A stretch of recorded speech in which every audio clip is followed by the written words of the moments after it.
Welcome to The Sarah Scoop Show. It's time to get the scoop with Sarah. Hi, my name is Michael Saquella. I'm an actor, producer, director. I've been doing this my whole life. I started in the 70s as a comedian and worked my way into film and still doing it at my old age.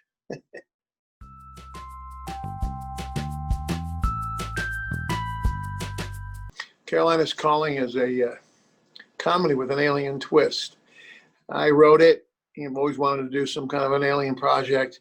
It's about two scientists, engineers that want to develop continuous energy. And if they do, it's going to take care of the fossil fuel, the gasoline, the energy that we use, the solar, whatever, will be gone. They won't need it anymore. These cubes can keep power going for thousands of years.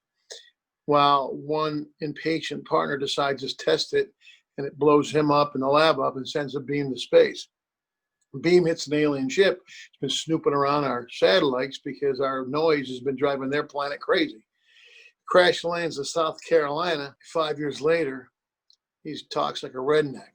He drinks beer and he's a real fun character, 8-foot-tall alien. Meanwhile, he's sending out telepathy messages to the spot of the beam. So the other partner, who's still alive, played by Antonio Sabato Jr., gets the messages through his brain and feels like he needs to go to Carolina.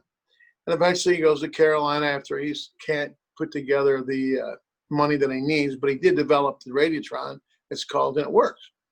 And he goes there to Carolina and he's going to meet Bob the alien, which is a funny character, and he takes a 17-year-old daughter with him who falls in love with Jacob Hopkins from Goldberg's, and he falls in love with Stacey Dash from Clueless. Anyways, with all of them working together, they're going to work on this teleportation system to send Bob home. And it's called Carolina's Calling.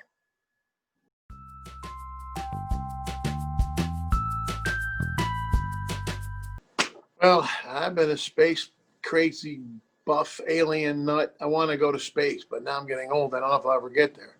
So for the longest time, I've always wanted to either meet someone from there or go there. And I just always thought about Roswell, New Mexico, and the crash and the aliens, and everybody believes that it really happened. So I thought, geez, what if I had an alien crash? But not an ET or not Paul, but somebody cute and lovable and fun and that was tall. And so that's how it started. And my love for space and aliens inspired me to start the project. And I always thought about there's got to be a way to get fuel or to get some kind of energy that could launch a ship to another galaxy. Now, well, forget galaxy, another solar system. That's coming up with an idea for some kind of a fuel to launch a rocket or launch a ship. And my love for aliens is what caused me to write the project.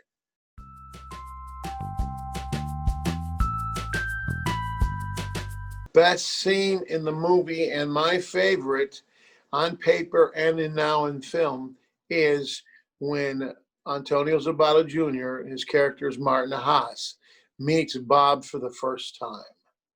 He meets the character, this guy Charlie, that's been keeping him for 5 years in a barn. They become friends and they do everything together. And he learned his English. That's how he talked, from Charlie, who was a hick from South Carolina.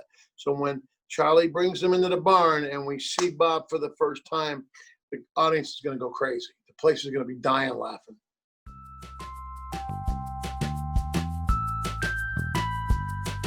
We're hustling, trying to get a Thanksgiving release in theaters. Selected theaters, limited theaters.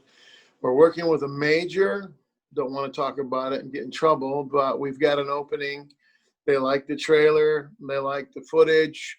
We're reshooting next week a couple of scenes, trying to get them a rough cut by the middle of September, and we want to have the finished product by the 15th of October, and God willing, it'll be in several hundred theaters for Thanksgiving, and then a big digital release 90 days after that.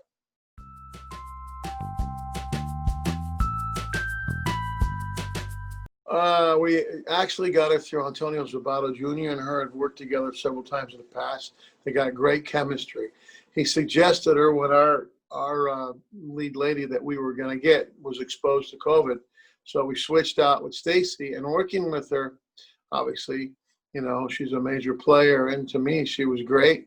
We enjoyed her. Very pretty, still gorgeous, at her age. Very, very talented. The very first scene I did with her, she blew us away. It was a fight scene and she had to cry. Couldn't believe it. I was so shaken by it. Everybody was like in tears because she pulled it off. It was amazing. She's an amazing actress. I don't know why she's not doing huge films right now.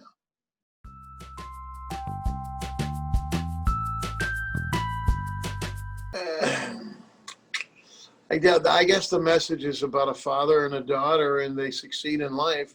Never quit, never give up. You never know what life has to offer you. And at the same time, it's very entertaining. It's, you know, it's not a huge slapstick comedy, but it's a comedy. And it's got pretty stuff. And we shot it in the trees and the pine trees. And it's just a really good, it's a good, wholesome, clean family film.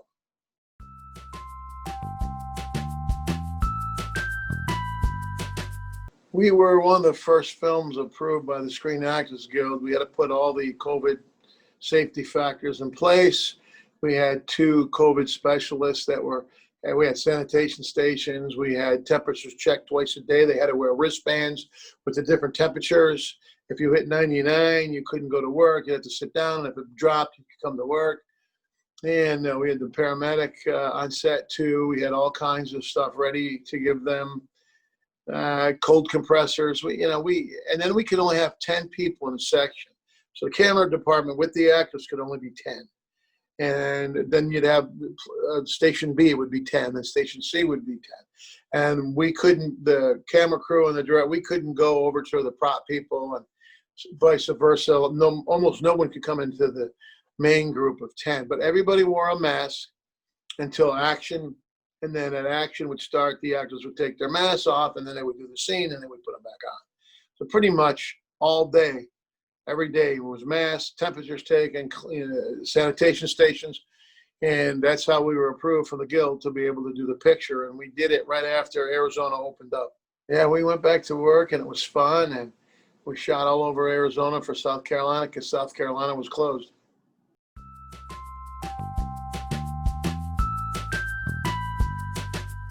I was a young kid, 15, and I got a job at a dinner theater in New York.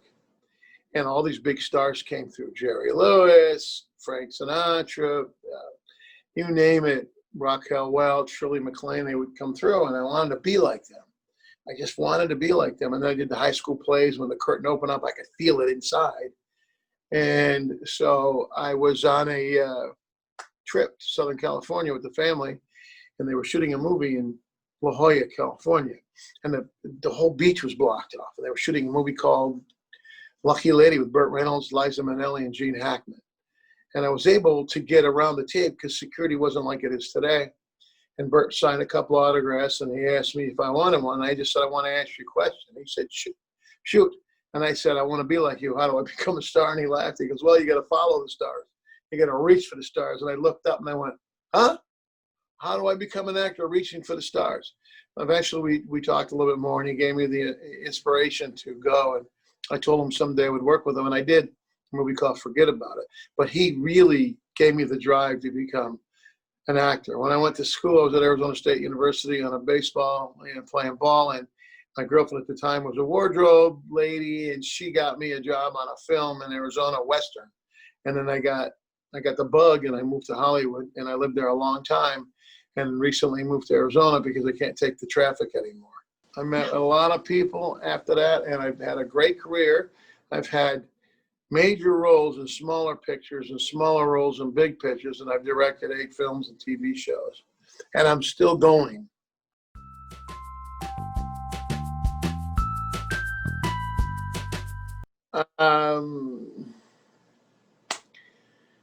I don't know. I've got something coming up that's my favorite. My past, probably a TV series I did, a show called News Traveler, where we could travel to another parallel and interview the past who died in our dimension.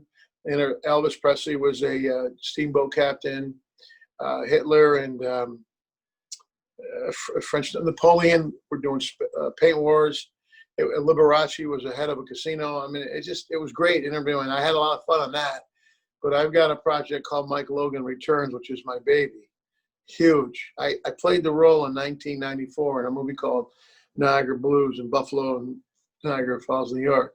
So we rewrote it, and I got a great writer that came in, Don Avizio, and we rewrote it, and we love it, and we have a potential deal with a minor that has an attachment to a major, and it's going to be a $20 or $30 million picture, my biggest to date.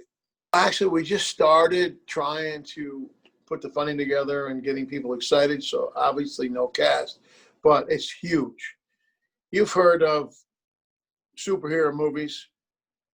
We've seen the Avengers and Justice Leagues, and we love them, and you love Iron Man, and you love Captain America and all them. Well, what about the cops, the police? What about the great movies we saw growing up in life? What about the Bruce Willis and Mel Gibson and all those great, and Tom Cruise and Mission Impossible and even James Bond?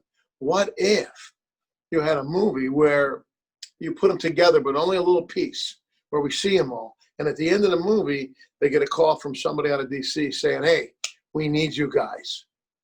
And there's a big reason why something happened to our country, and we need you. We can't use law enforcement, federal law enforcement, because they're tainted or whatever. We need the guys that protected the little cities, the towns, the states to help us. Has to be hush-hush.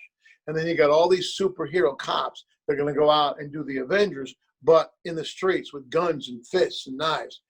That's what I've developed. And I registered and copyright, and that's what we're working on right now. Thank you for watching The Sarah Scoop Show.